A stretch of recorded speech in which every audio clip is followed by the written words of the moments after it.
తెలంగాణ రాష్ట్రంలో లోక్సభ ఎన్నికల ప్రచారం హోరాహోరీగా సాగుతోంది. పార్టీలన్నీ పక్కా గెలుపు వ్యూహాలతో ప్రజల్లోకి వెళుతున్నాయి. ఈ నేపథ్యంలో సీఎం రేవంత్ రెడ్డి పార్లమెంట్ ఎన్నికల్లో కూడా మిషన్ 15 వ్యూహంతో ముందుకెళ్తున్నారు. ముఖ్యంగా కేసీఆర్ కు పట్టున్న స్థానాల్లో కాంగ్రెస్ జెండా పాతాలని చూస్తున్నారు.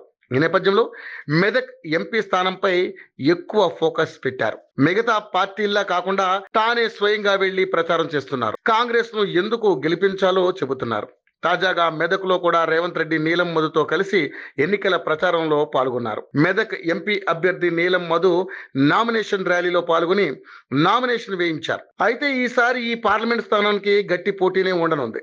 ముఖ్యంగా బీజేపీ కాంగ్రెస్ ల మధ్యనే పోటీ అంటున్నారు. మెదక్ బీఆర్ఎస్ సొంత జిల్లా అయినా రాష్ట్రంలో ఓటమి తర్వాత అక్కడ గ్రాఫ్ పూర్తిగా తగ్గిపోయింది. అక్కడి ప్రజలు కూడా కాంగ్రెస్ కే జే కొడుతున్నారు.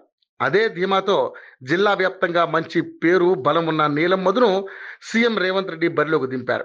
ఈసారి తన మెదక్ పార్లమెంట్ లో గెలుపు కాంగ్రెస్ దే అంటున్నారు. అయితే బీఆర్ఎస్ మాత్రం అటువైపు కూడా తొంగి చూడడం లేదు. దీంతో ఓటమిని ముందుగానే బీఆర్ఎస్ పార్టీ ఒప్పుకుందని అటు కాంగ్రెస్ ఇటు బీజేపీ శ్రేణులు అంటున్నాయి. ఇదిలా ఉంటే మెదక్ లో గెలుపు కోసం కాంగ్రెస్ బీజేపీలు నువ్వా నేనా అన్న రేంజ్ లో ప్రచారం చేస్తున్నాయి. ఇక్కడ బీజేపీ నుంచి రఘునందన్ రావు బరిలోకి దిగుతున్నారు. ఆయనకు ఉద్యమ చరిత్రతో పాటు పార్లమెంట్ పరిధిలోని అన్ని నియోజకవర్గాల్లో వ్యక్తిగత పరిచయాలు ఉండడం, గతంలో ఎంపీగా మొన్నటి ఎన్నికల్లో ఎమ్మెల్యేగా ఓడిపోయిన సానుభూతి కలిసి వస్తుందనే అభిప్రాయం బీజేపీ నుంచి వ్యక్తమవుతుంది. వాగ్దాటిలో తిరుగులేని రఘునందన్ రావు పదునైన విమర్శలతో ప్రత్యర్థులపై పైచేయి సాధించేలా ప్రయత్నిస్తున్నారు. ప్రధాని మోదీ ఇమేజ్ తో పాటు రామమందిరం, జాతీయ భద్రత వంటి అంశాలు తనకు కలిసి వస్తాయని ఆశలు పెట్టుకుంటున్న రఘునందన్ కు పార్టీలో కొందరు నేతలు సహకరించకపోవడం ఇబ్బందిగా మారుతోంది. అయినప్పటికీ ఎక్కడా వెనక్కి తగ్గకుండా అలుపెరగని పోరాటం చేస్తున్నారు. కానీ కాంగ్రెస్ ని ఢీ కొట్టేంత బలం మాత్రం రఘునందన్ రావుకు లేదని కాంగ్రెస్ శ్రేణులు అంటున్నాయి. ఎందుకంటే నీలం మధు గెలుపు కోసం ఏకంగా సీఎం రేవంత్ రెడ్డి ప్రచారంతో పాటు మంత్రి కొండా సురేఖ, సీనియర్ నేతలు జగ్గారెడ్డి, మైనంపల్లి హనుమంతరావు మెదక్లోనే మకాం వేశారు.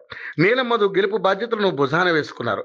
మాజీ ప్రధాని ఇందిరాగాంధీని గెలిపించిన మెదక్ ఓటర్లు మరోమారు కాంగ్రెస్ కు అవకాశం ఇవ్వాలని కోరుతున్నారు. నేతలంతా సమిష్టిగా పనిచేస్తూ కాంగ్రెస్ అభ్యర్థి విజయానికి కృషి చేస్తున్నారు. సీనియర్ల సహకారం, కార్యకర్తల ప్రోద్బలంతో మెదక్ లో తన విజయం ఖాయమని ధీమా వ్యక్తం చేస్తున్నారు నీలం మధు.